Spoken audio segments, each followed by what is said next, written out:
invitación también a Federico. Y bueno, les quiero hablar sobre un proyecto reciente que hice con Guido de Filippis, que está en CISA, en Trieste, en el que analizamos el comportamiento de los gradientes de funciones armónicas en ciertos espacios métricos que tienen una noción de curvatura de Ricci acotada por abajo. Entonces, para poder explicar a grandes rasgos el resultado, necesito decir un poquito o un muchito, sobre quiénes son estos espacios, cómo se comportan, ejemplos y demás. Entonces, seguro pasaré como el 60%, 70% de la plática haciendo eso. Y después ya entraré en materia y voy a decir el resultado con precisión. Lo que probamos a grandes rasgos es que los gradientes de funciones armónicas se anulan en puntos singulares, en ciertos puntos singulares, y trataré de dar algunas consecuencias de este resultado, y si me da tiempo diré algunas cosas de la prueba, ¿vale? Bueno, entonces, para poder introducir estos espacios, los llamados espacios RCD, que tienen curvatura acotada por abajo, voy a partir de una fórmula muy famosa, que es la fórmula de Wöchner, que dice esto de aquí. Dice que si tengo cualquier función suave, U, entonces puedo calcular el laplaciano de la norma del gradiente al cuadrado de esta manera, en términos del hessiano y en términos de la curvatura de Ricci, ¿vale? Esta formulita de aquí tiene un montón de aplicaciones y a priori se puede delimitar un poco. Si tengo una cota de curvatura de Ricci, supongamos que tengo Ricci mayor o igual que K, entonces puedo utilizar Cauchy-Schwarz, como aquí, y mediante Cauchy-Schwarz puedo obtener una desigualdad, que es la llamada desigualdad de Wöchner, que, insisto, a priori es un poquito más débil que la identidad de Wöchner, ¿vale? Aquí le pongo DKL pensando que tiene como dos parámetros, uno que es esta cota de curvatura K y otra que es la dimensión de la variedad en la que estoy trabajando, ¿vale? Entonces, algo muy sorprendente acerca de la desigualdad de Wöchner es este teorema. Dice que si tengo una variedad riemanniana y tengo algún número K, entonces es lo mismo pedir que la curvatura de Ricci esté acotada por abajo por K, a que se satisfaga la desigualdad de Wöchner con estos parámetros K y N, ¿vale? Entonces, de manera más o menos ingenua, si uno quiere definir en abstracto qué significa tener curvatura de Ricci acotada por abajo por K y dimensión N, vamos a decir por seguridad dimensión menor o igual que N, ahorita digo por qué. Entonces uno puede tratar de dar sentido a la desigualdad de Wöchner en abstracto, ¿vale? Y eso es lo que voy a tratar de hacer. Entonces, ¿cuál es el contexto? El contexto va a ser el de los espacios métricos de medida, ¿no? Tengo un espacio métrico y además trae puesto una medida, y de tal manera que la parte de espacio métrico es completo y separable, ¿vale? Y la medida quiero que sea una medida de Borel para que sea compatible con la métrica y que dé más afinita a conjuntos acotados, ¿vale? En lo subsecuente no voy a hacer referencia a estas condiciones, son condiciones técnicas para que toda la teoría funcione, pero las pongo aquí para no decir muchas mentiras, ¿vale? Entonces, yo quiero dar sentido a la desigualdad de Wöchner. Uno de los términos que aparece en la desigualdad de Wöchner es la norma del gradiente de una función. Entonces, ¿cómo puedo dar sentido a ese término en un espacio métrico de medida? Bueno, la manera de hacerlo es recordar esta proposición que dice que en Rn, si tengo una función al menos C1, entonces puedo caracterizar a la norma del gradiente de mi función de manera variacional. ¿A qué me refiero con esto? Me refiero a que si tengo cualquier g mayor o igual que 0, continua, entonces esta g va a mayorar a la norma del gradiente de f, si solo si para cualquier curva que me agarre se satisface esta desigualdad de aquí. ¿Vale? Aquí estoy poniendo gamma prima evaluado en t, este t chiquita quiere decir evaluado en t, ¿vale? Entonces puedo intentar dar sentido a esta desigualdad en un espacio métrico de medida, ¿vale? Aquí hay un término que parece ser difícil de adaptar en un espacio métrico de medida, pero entonces déjenme decirles cómo es que se hace. Si ustedes toman cualquier curva, voy a decir que esa curva es absolutamente continua, si existe una función integrable en el intervalito, de tal manera que se satisface esta desigualdad de aquí, que si uno pone mucha atención es como una versión chiquita de esta desigualdad de acá. ¿Vale? Y ahora resulta que para curvas absolutamente continuas, yo puedo definir este número de aquí, que le voy a llamar la rapidez métrica, como simplemente el límite incremental. ¿Vale? Ahora, si este número de aquí existe, resulta que puedo ponerlo para que juegue el papel de f acá. ¿Vale? Y otra vez, de manera variacional, cualquier f que satisfaga esta desigualdad de aquí, satisface esta desigualdad de acá. ¿Vale? Entonces, este término no tiene problema en un contexto así sintético, puedo dar perfectamente sentido a ese término. Y entonces, una definición natural que se le ocurrió primero a Juha Heinonen y Pekka Koskela es la siguiente, es simplemente pedir que se satisfaga la desigualdad anterior, ¿no? Es decir, tengo una función Borel no negativa y voy a decir que esta función g es un gradiente superior de mi función f, que en principio nada más es una función, ¿no? Si para cualquier curva absolutamente continua, para que esto de aquí tenga sentido, se vale la desigualdad que tenía. ¿Vale? Por cierto, si hay preguntas por ahí, pueden detenerme, ¿no? Vale, entonces, esta definición tiene algunos problemas, es un poco restrictiva en varias situaciones. Considérense la siguiente situación. Acuérdense que yo quería caracterizar variacionalmente la norma del gradiente de una función mediante esta desigualdad. Entonces, en principio, quiero tomar un mínimo de las g's o un ínfimo de las g's que satisfacen esto de acá. ¿Vale? Supónganse que estoy en los reales. ¿Vale? Y ahora tómense la función que vale 1 en el 0 y 0 en todos los demás lugares. Y para cada epsilon vamos a definir un candidato a ser gradiente superior mínimo de f, g epsilon, que va a ser, aquí este x0 es 0, olviden este x0, es 1 entre el valor absoluto de x, ¿vale? Entonces va a ser 1 entre el valor absoluto de x, si x tiene valor absoluto menos que epsilon, y 0 en todos los demás lugares, ¿vale? Si ustedes integran esta g epsilon, como en el lado derecho de esta desigualdad, pues esto me va a dar infinito, ¿verdad? Entonces quiere decir que no importa qué ponga yo acá, esto es un gradiente superior de f, ¿vale? Pero si yo me tomo el mínimo de estas cosas cuando epsilon tiende a 0, pues eso es la función constante 0, que no es un gradiente superior de f, ¿vale? Entonces esto no me permite tomar ínfimos, ¿vale? En este sentido. Entonces hay que adaptar un poquito la definición para poder hacer esto, y esto lo hizo Jiggly.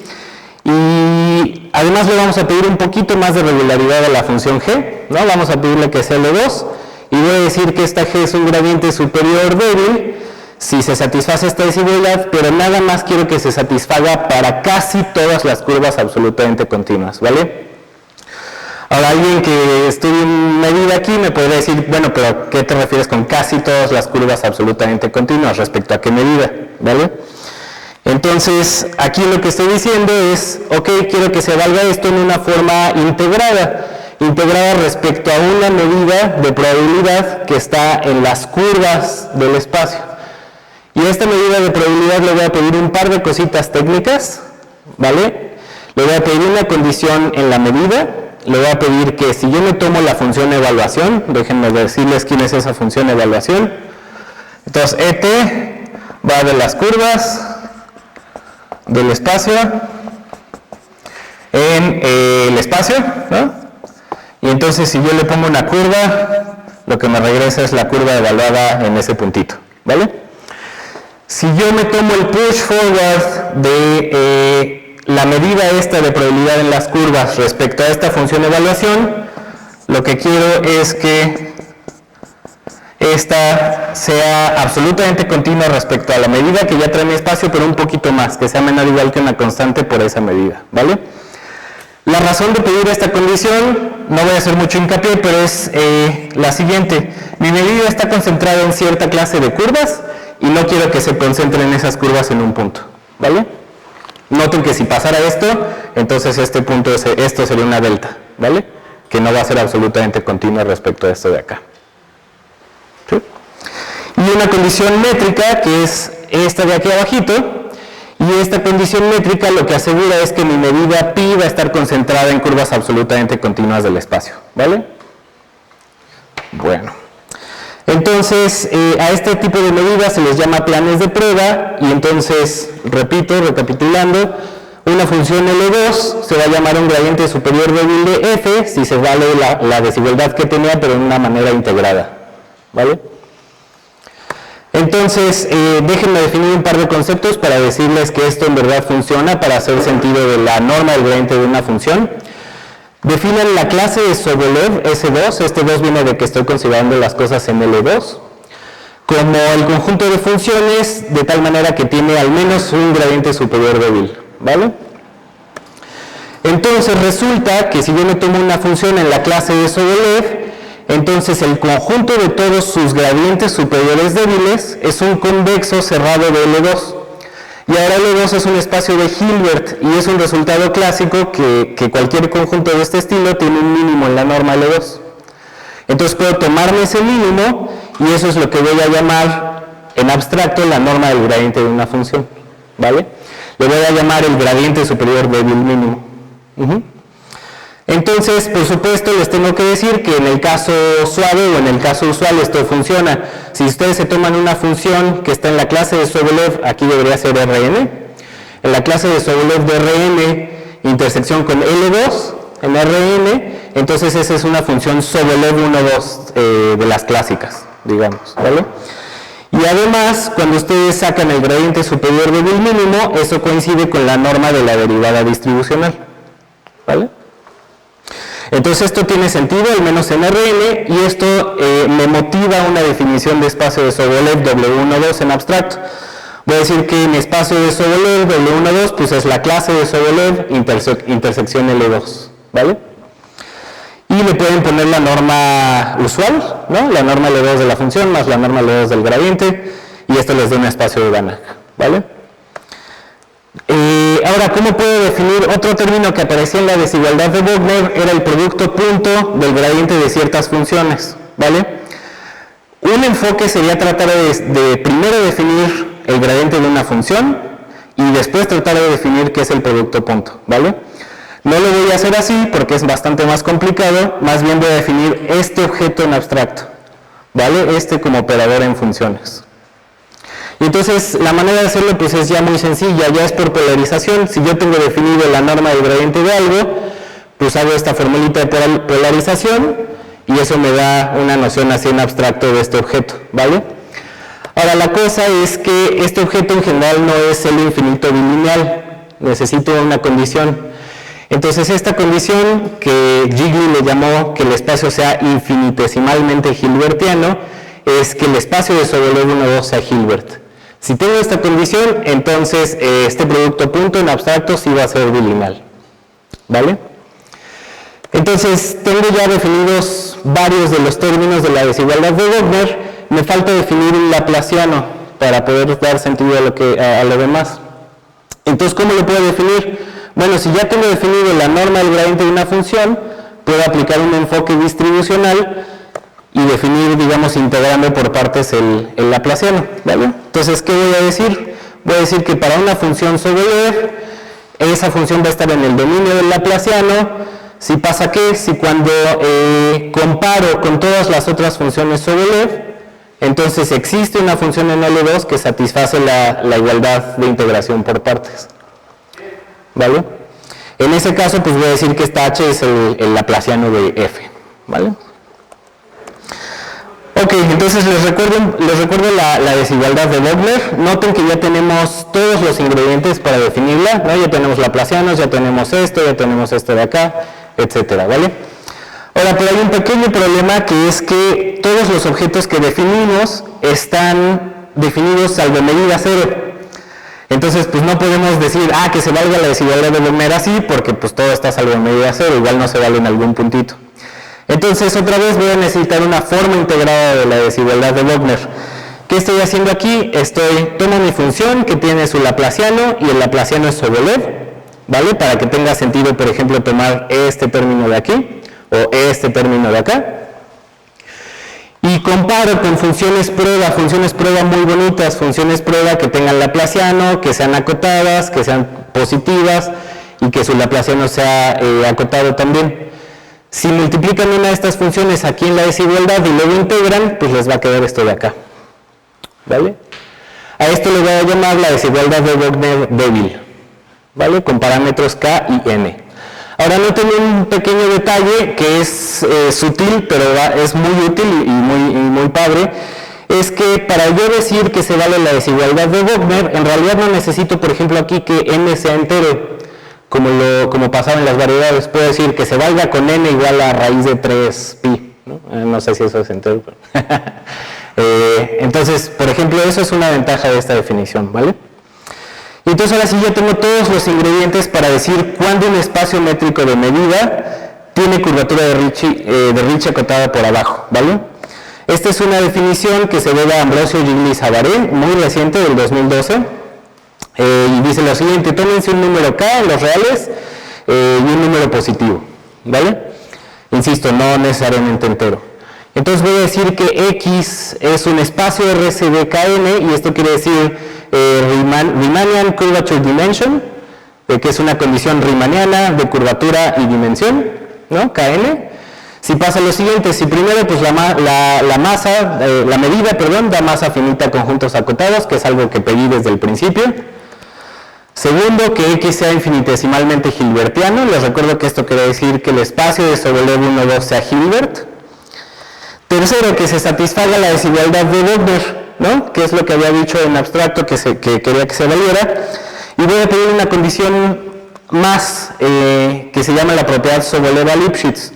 La pongo aquí nada más para ser preciso, no la voy a ocupar en lo que sigue, pero esta condición es lo que realmente permite ligar toda esta estructura de análisis funcional de espacios de Sobolev a la estructura de espacio métrico de medida, ¿vale?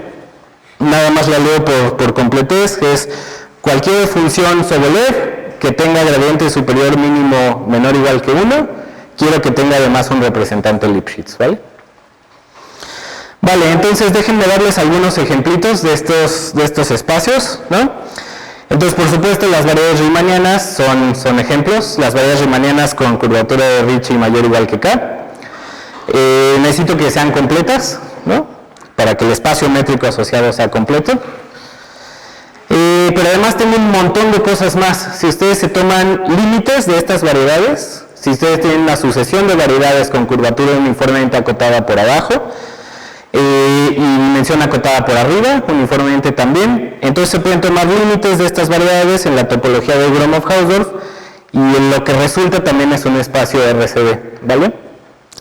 Estos espacios se conocieron a finales de los 90 como espacios límites de Ricci, y los estudiaron Chigurh y Kolding ampliamente, ¿vale?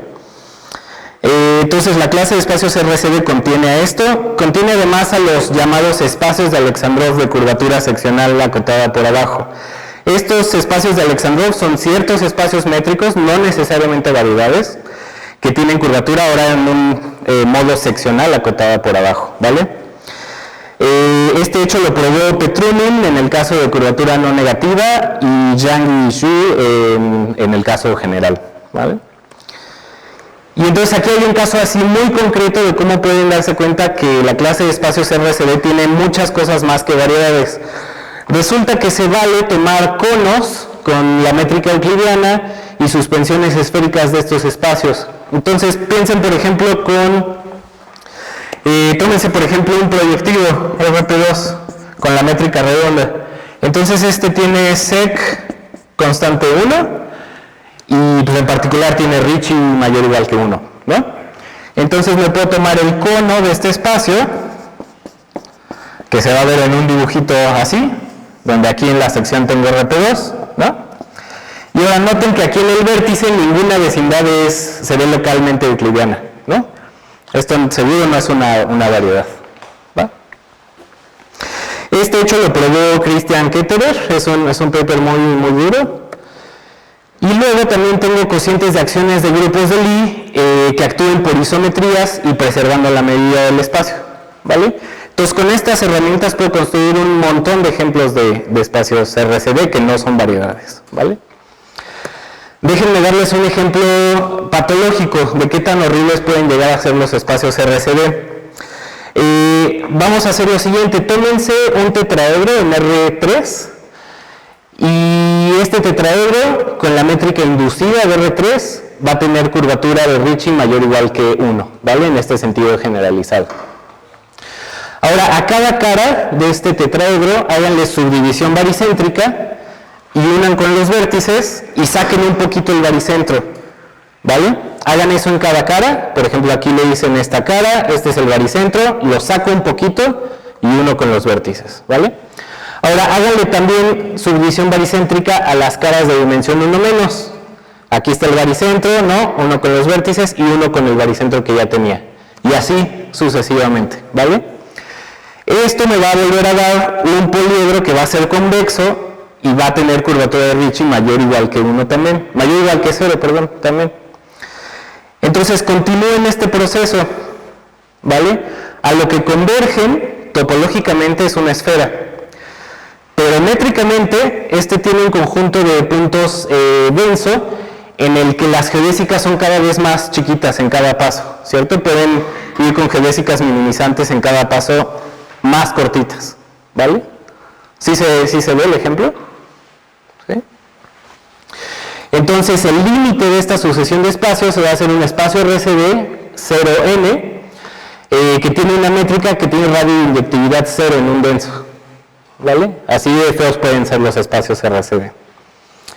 Entonces, bueno, ya que vi qué tan feos pueden ser los espacios RCD, déjenme darles una cierta propiedad de regularidad. Ahora, piensen en un espacio RCD en abstracto con estos puntos feos que les voy a llamar puntos singulares. Entonces, si tengo puntos singulares, me puedo preguntar, bueno, ¿qué pasa con las funciones que son más regulares en los espacios? Una de las clases de funciones que tienen la mayor regularidad posible son las funciones armónicas, es decir, las que tienen laplaciano 0. Resulta que las funciones armónicas son muy regulares, por ejemplo, son localmente Lipschitz, ¿vale? Entonces me puedo preguntar, ¿qué pasa si yo junto un espacio RCD horrible y una función armónica muy bonita, ¿vale? Y lo que sucede es este teorema que probamos con Guido y dice lo siguiente. Entonces tengan su espacio RCD-KN, ¿no? Y tómense una función con laplaciano y de hecho se vale incluso para una mayor clase de funciones, todas las que tengan laplaciano en LP para P mayor que la dimensión del espacio M, ¿vale? Noten que las funciones armónicas se caen dentro de esta clase, ¿vale? Entonces, si tienen una de estas funciones, resulta que si se paran en un punto de estos singulares, ahorita aclaro un poquito la terminología de abajo, entonces la integral promedio del gradiente superior mínimo al cuadrado se va a hacer, ¿vale? Entonces, en el límite lo que me está diciendo es que el gradiente superior mínimo de funciones armónicas en estos puntos singulares se anula, ¿vale? Ahora aquí estoy poniendo una terminología un poquito técnica, ahorita voy a explicar de qué se trata. A estos puntos que les llamé ahorita singulares, ¿no? Les estoy en realidad escondiendo dos condiciones. Primero quiero que tengan la llamada densidad de Bishop-Gromov finita, ahorita explico qué es, y que todo cono tangente, ahorita explico qué es, en X sea singular, ¿vale? Entonces déjenme aclarar un poquito esos dos conceptos. Entonces primero, ¿qué es el cono tangente?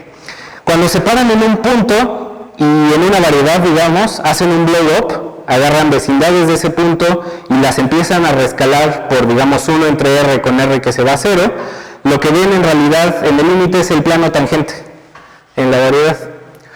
Entonces, esta construcción es en realidad algo totalmente métrico, no necesito de la estructura suave para poderla hacer. Entonces, esta misma construcción la puedo hacer en un punto de un espacio métrico de medida, ¿vale? Entonces, un cono tangente en mi espacio métrico de medida, pues va a ser un espacio que se ve como un límite de Gromov-Hausdorff, me paro en un puntito, tomo una bolita de radio RI, la rescalo por 1 entre RI y me tomo el límite cuando los RI se van a 0. ¿Vale? Sí. La M, a eso voy, la M quiere decir medida. También estoy pidiendo que las medidas converjan débilmente a una medida en el límite. De hecho aquí, para ser totalmente preciso, necesito rescalar también la medida y la tengo que rescalar por R a la I, RI entre RI a la M, ¿no? El volumen escala con la dimensión, entonces... Ahora, el problema de esto es que ahora ya no necesariamente hay un único límite. Cuando uno hace esto en variedades, uno siempre ve el espacio tangente, ¿no? Al final, pero aquí puedo tener distintos límites dependiendo de la sucesión de bolitas y radios que yo me agarré. Entonces, en realidad, el cono tangente en un punto es un conjunto de espacios métricos, ¿vale? Ahora, por fortuna, Mondino y Never prueban que para casi todos los puntos X, de hecho, el cono tangente existe, es único y es un espacio euclidiano que puede ser de una cierta dimensión menor o igual que la n grandota, ¿vale? Entonces, los puntos singulares, los puntos feos, son aquellos que no pasa esto, ¿no? Ahora, déjenme aclarar un poquito qué quiere decir esta densidad de Bishop-Gromov. Recuerden el teorema de comparación de volumen de Bishop-Gromov, que dice que si ustedes se fijan en la medida de una bolita centrada en su variedad y la comparan con el volumen de la variedad que tiene curvatura seccional constante K y dimensión n del mismo radio, entonces este cociente de aquí es decreciente en R, ¿vale? Entonces uno puede definir este numerito de acá, que existe por el teorema de Bishop-Gromov, y resulta, esto es un teorema de Philippis y Gigli, que si esta densidad es finita, entonces este conjunto de conos tangentes siempre consta de conos de la verdad, ¿no? Recuerden que, por ejemplo, en una variedad, déjenme ponerles un dibujito acá, en una variedad, si ustedes hacen el cono tangente, pues les queda el espacio tangente, y ahora fíjense en la esfera unitaria centrada en ese puntito, entonces todo el espacio tangente es el cono de esta esfera unitaria. ¿Vale? Estoy tratando de hacer esta misma situación en este contexto, ¿vale? Entonces, para ser un poquito más preciso, a lo que me refiero es que estos conos tangentes siempre se ven como productos alabeados, ¿no? De un cierto espacio aquí X con R, donde la medida se descompone pues radialmente. ¿Sí? Órale, entonces déjenme regresar un poquito al teorema para volverlo a aclarar. Entonces, ¿qué estamos diciendo? Estamos diciendo que si me paro en un espacio RCDKN con una función, digamos LP con P suficientemente grande, entonces esto de aquí se anula donde estoy parado en un punto singular, ¿no? Estoy parado en un punto donde todos los conos tangentes se ven como conos de a de veras y esos conos tienen sección con diámetro menor que pi. Se ve un cono así, no así. ¿Sí? Ok, entonces, antes de decir un poquito de la prueba, quisiera dar un par de consecuencias del teorema. Entonces, la primera consecuencia está un poquito técnica, ahorita voy a tratar de clarificar un poquito todo esto. Entonces, tómense un módulo de continuidad, ¿no? Recuerden que este módulo de continuidad simplemente es una función que va de 0 a infinito, digamos, omega va de 0 infinito a 0,1, por ejemplo, y quiero que tenga derivada por la derecha en 0 y sea 0, ¿vale? Moralmente, ¿qué es un módulo de continuidad? Moralmente, si ustedes piensan, cuando tienen una función y les piden probar si esa función es continua o no, y tienen que para cada épsilon encontrar el delta, este omega es la función que relaciona al épsilon con el delta, ¿no? Por ejemplo, si ustedes tienen una función f, vamos a decir f, que tiene módulo de continuidad de la distancia entre p y q, digamos c de la distancia entre p y q, o tiene omega igual a ct, pues esta función es Lipschitz, ¿vale? Entonces tómense un módulo de continuidad de esta manera y un número natural y un cierto d mayor o igual que 2, ¿vale? Entonces yo digo que existen sucesiones de variedades riemannianas de dimensión n, que le estoy llamando aquí xk, que tienen diámetro acotado por esta d, y que tienen curvatura seccional mayor o igual que 0, y van a existir puntos en esas variedades y funciones armónicas en las bolitas de radio 1 alrededor de esos puntos, de tal manera que pasan estas dos cosas. Ahora, estas dos cosas se ven ahí medio impresionantes, pero déjenme decirles qué quiere decir en realidad. Estoy pidiendo primero que la norma Sobolev esté normalizada, que eso es algo que siempre puedo lograr, ¿vale? Y segundo, estoy pidiendo que siempre que yo intente probar que el gradiente de estas funciones converge al gradiente de una función y esa función va a tener gradiente continuo, imagínense que estas fk convergen a una f y quiero ver si el gradiente de esa f es continuo, esto me está diciendo que no lo puedo hacer, ¿verdad? Siempre que yo intente checar la continuidad de esa función, este límite de acá se va a infinito, no hay ningún módulo de continuidad que satisfaga esto de acá. ¿Sí está más o menos claro? Entonces, un corolario de este teorema es que si yo les doy una función u armónica en un espacio RCD que tiene puntos singulares, el gradiente superior mínimo de esa función no puede ser continuo, ¿vale? ¿Por qué? Porque si fuera continuo, entonces tomo una sucesión de funciones armónicas en una sucesión de variedades que lo aproxime y entonces aplico mi teorema que tengo acá, ¿vale? ¿Sí está claro? Órale, entonces esa es una consecuencia bonita del teorema. Y otra consecuencia es la siguiente, déjenme otra vez leer el teorema y ahorita explico un poquito de qué va. Entonces tómense otra vez un número natural y un diámetro suficientemente grande, ¿vale? Tómense una P mayor que N y entonces yo digo que otra vez existen sucesiones de variedades riemannianas, ¿no? De tal manera que tienen diámetro menor o igual que esta B, curvatura no negativa, y funciones suaves, ¿no? En estas variedades, de tal manera que si yo le tomo la norma P del laplaciano de esas funciones, más la norma P del gradiente de esas funciones, esto siempre es 1, pero el límite de los hessianos en LP siempre se va a infinito. Ahora, supongo que van a decir, bueno, sí, pero ¿y todas estas cuentas qué?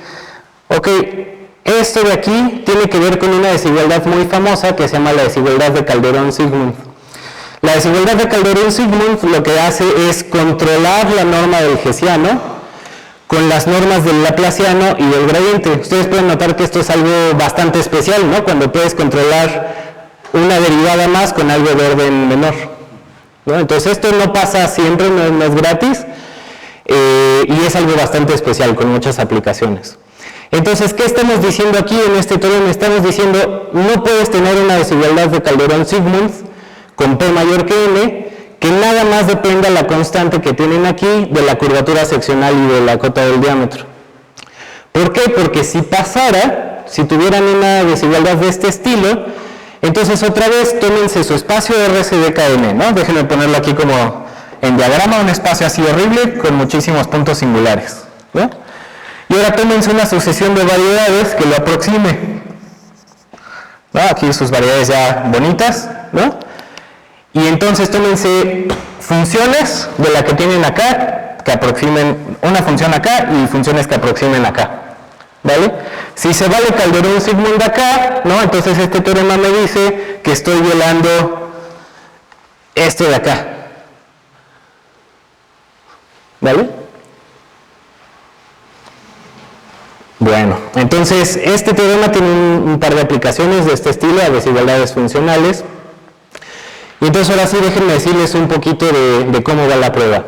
Entonces recuerden que yo quería probar, voy a regresarlo nada más para hacer hincapié, recuerden que yo quería probar esto de aquí, ¿vale? Que el límite de la integral en promedio se va a 0, ¿no? Entonces, ¿cómo empiezo? Voy a empezar con una situación muy especial. Voy a empezar con la situación en la que mi espacio es un cono sobre otro espacio, que aquí necesito pedirle que sea RCD n-2 n-1 para que este espacio de acá sea RCD 0n, y tómense una función armónica que está en una bolita centrada en el vértice de radio 1, ¿vale?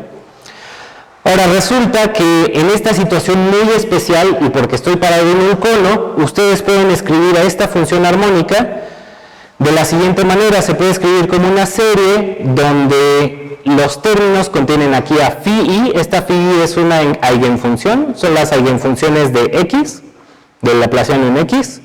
Este es el radio elevado a ciertos exponentes que pongo acá y ciertos coeficientes, ¿vale? No voy a ahondar sobre cómo es que sale esta descripción, pero en realidad es teoría espectral, ¿vale? Y la descripción de que, y el hecho de que estoy parado en un cono, ¿vale? Aquí los lambda i son los eigenvalores del laplaciano en x, ¿vale?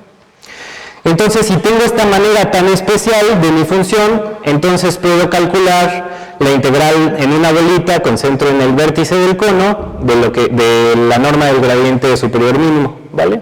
Al cuadrado. Entonces, como tengo esta expresión súper explícita, esto me permite calcular esto también súper explícitamente, ¿vale? Insisto, me voy a ahorrar todos los detalles ahí horripilantes, ¿verdad? Bueno, pero una vez que ya tienen esto súper explícito, entonces pueden utilizar primero cómo es la medida en el cono, ¿no? La medida en un cono es de este estilo, y luego pueden utilizar un teorema muy poderoso, un teorema de Lichnerovich, que me dice que el primer eigenvalor no cero de mi laplaciano siempre es mayor o igual que este numerito de acá. Si combinan estos dos hechos con esta formulita, entonces se puede obtener una propiedad de decaimiento de este estilo, ¿vale?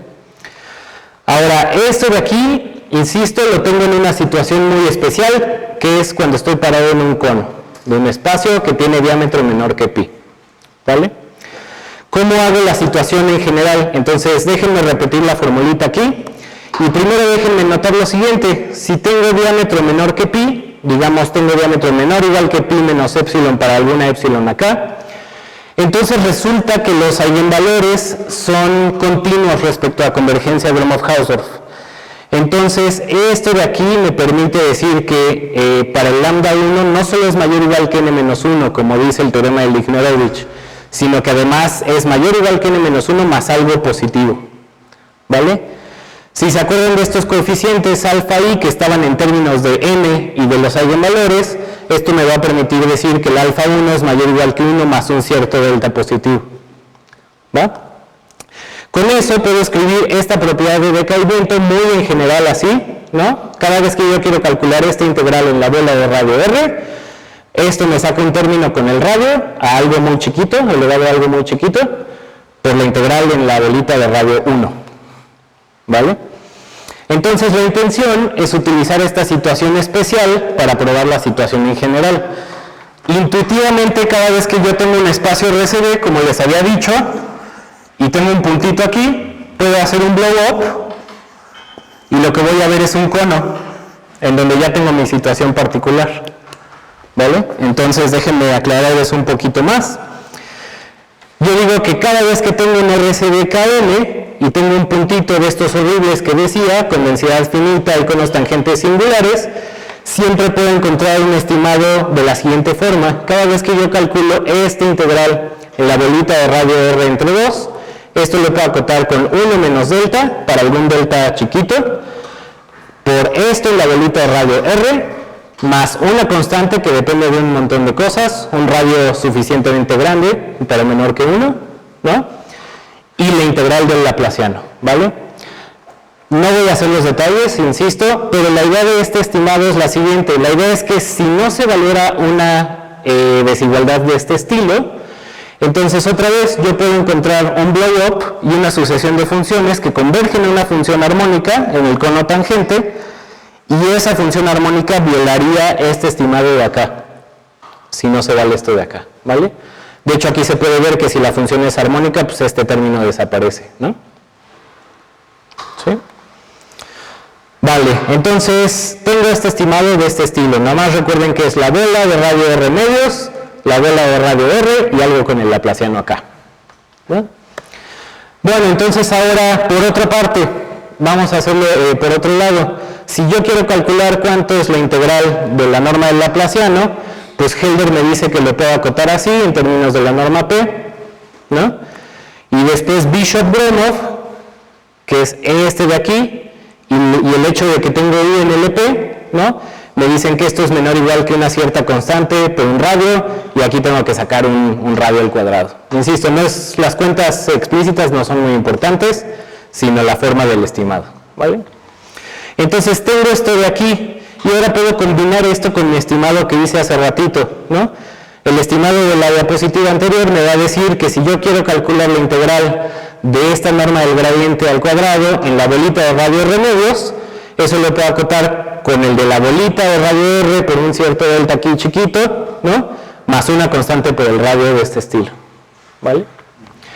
Ahora, acuérdense que yo pedí que P fuera mayor que N, entonces este numerito de acá, cuando yo mando R a 0, este numerito se va a 0, ¿va?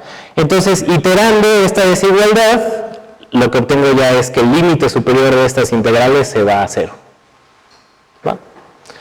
Bueno, me fui un poquito rápido, pero eso es lo que quería platicarles. Muchas gracias.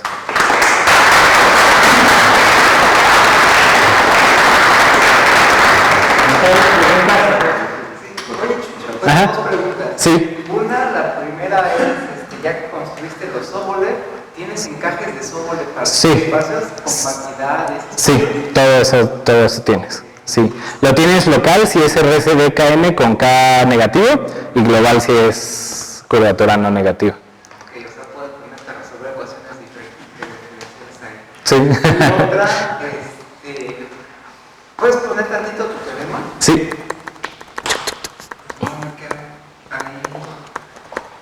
Ajá. No, el otro de las aproximaciones donde no vale Calderón y signo. Ah, sí. Donde dices que regularidad. Este de aquí, ¿no? Exacto. Sí. Ese es, tú fijas un espacio de estos RCD y siempre existe esta cosa. Fijo un espacio y siempre existen, o sea, lo que yo digo es, si se valiera Calderón-Sigmund para una función, entonces tomo una sucesión de funciones que la aproxime. Oye, pero ¿qué pasa si tomas una variedad riemanniana? Porque para esa sí se cumple la regularidad, ¿no? Pero no con esta, no a priori, ¿no? No con la constante que solo depende de la cota de la curvatura y de la cota del diámetro. Sí. O sea, necesitas pedir otras cosas como volumen o como subvolumen, por ejemplo. Entonces puedes decir, bueno, puedo escoger espacios RCD donde sí se puede valer. Sí. Y aparte tengo. Y aparte tengo. Exacto. Puedo tomar la regularidad. Sí. De hecho, para P igual a 2 sí se vale. Y dejar si puedo saber cuál es la prueba. No me acuerdo, pero para P igual a 2 sí se vale a priori. Sí. No, gracias. Sí. ¿Mencionabas otro tipo de aplicaciones en desigualdad funcional? Sí, como que esta idea de primero hacerlo en un cono y después para cualquier espacio hacer el blow up y aproximarlo con el cono, esa técnica funciona en un montón de lugares. Entonces, si tú quieres probar o desprobar una desigualdad funcional en un espacio de RCD, entonces ves el caso del cono, que es de curvatura no negativa, y si por ejemplo ahí no la puedes probar, entonces seguro que no la puedes probar en el caso general, ¿no? O una cosa así. Sí. ¿Puedes poner la línea anterior? Ahí. ¿Esta? Sí. Como la pregunta.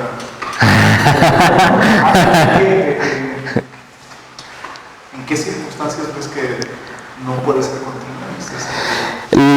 Para cualquier RCD, Espacios con diámetro menor o igual que. eso, o sea, si el cono tangente tiene diámetro menor o igual que pi, la sección, eso es suficiente. O sea, tómate cualquier espacio así y una función que tenga laplaciano suficientemente regular, entonces va a pasar esto. Y esto ya implica el otro teorema, ¿no? Aquí las condiciones técnicas es que existe el cono tangente, que el cono tangente se vea como un cono y que ese cono tenga sección diámetro menor o igual que pi, para que sí se vea así. ¿Quieres singularidades? Quiero singularidad, sí, o sea, si el cono se ve planito con variedades, pues claro que no pasa, ¿no? Sí. Bueno, igual y sí. Sí. Singularidades de verdad, digamos. Sí. Bueno, o sea, en geometría riemanniana las funciones armónicas son importantes, pero luego todavía son más importantes las formas armónicas. incluso Sí. hay fórmulas que te ayudan a sacar conclusiones de si hay ciertas formas armónicas y curvatura, no sé qué, la cosmología tiene que ser. Sí. Se puede hablar de formas diferenciales, sí. Pero se sabe súper poquito de las armónicas. Por ejemplo, no se sabe que sean, así en términos de regularidad, no se sabe nada. No hay una fórmula de Wagner para formas. Sí hay teoría de Hodge, por ejemplo, eso está padre. De hecho, hay un paper reciente de Gili y Chiara Rigoni, si mal no recuerdo, que es algo así como... ¿cómo es este teorema de que si tienes un todo plano, la cohomología... Hay un teorema así como de que si tienes cohomología y el primer número de Betti es 0 y tienes curvatura mayor o igual que 0, una cosa así, entonces es el toro, ¿no? Por ejemplo, ese se puede hacer en este contexto. Sí, bueno, más bien la pregunta sería, es muy complicado, por ejemplo, calcular la complejidad de estos espacios, porque sí es... De entrada no es la cohomología que funciona bien, no es la singular, porque piensa que todo es como salvo medida cero, ¿no? Entonces tú le quitas como un puntito así y es casi el mismo espacio. Entonces la cohomología que funciona es como un estilo de Verram con formas. Pero sí, no, se sabe súper poquito de eso. ¿Más preguntas, comentarios? Bueno, agradecemos. Gracias.